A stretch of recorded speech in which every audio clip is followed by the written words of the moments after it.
ગત તારીખ 28/11ના રોજ જે ફરિયાદી છે તેના દ્વારા આ હિટ એન્ડ રનની ઘટના અંગે ફરિયાદ આપવામાં આવી હતી. જેનો બનાવનો વિગત જોઈએ તો જે ફરિયાદી છે તે તેમની રિક્ષામાં જે સાહેબો છે તેમને બેસાડી અને તાજપુર રોડે સમન્વય કોલેજ જે છે તે રસ્તા ઉપર જતા હતા.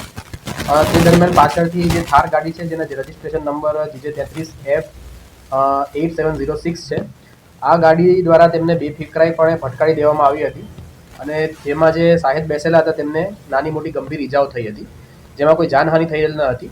પરંતુ આ બનાવમાં રેકલેસ ડ્રાઇવિંગ અને ખૂબ જ ગંભીરપણે જે કૃત્ય કરવામાં આવ્યું હતું તેને ધ્યાને લઈ અને ફરિયાદીની ફરિયાદ દાખલ કરવામાં આવી હતી.